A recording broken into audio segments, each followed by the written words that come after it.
Ayan, hello sa inyo lahat mga ka-business. So, update ko po kayo sa price natin dito sa Pampanga.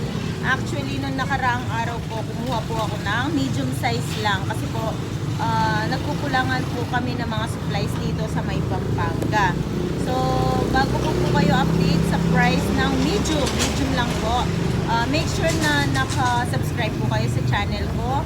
And click the notification bell para po lagi kayong updated sa mga bago po pong mga update sa price ng eggs natin. So, yun na nga guys, kailangan ko po ng eggs, kailangan ko po ng supply na mapagkukuhanan ng eggs. Yung direct po sana sa poultry. So, yun. Yun na nga po, update ko na po kayo. So, nung nakaraang araw, kumuha po ako ng, may nag-deliver po dito na supplier ko. Yun daw po, eggs na medium is 2,400 per case na po. 2,400 per case na po yung eggs natin. So, hindi ko po alam kung magkano yung XL and double XL ngayon.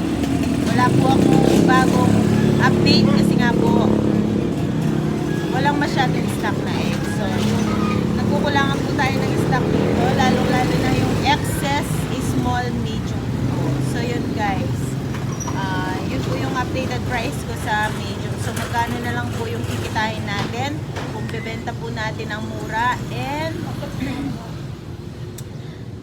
masyado naman po mahal.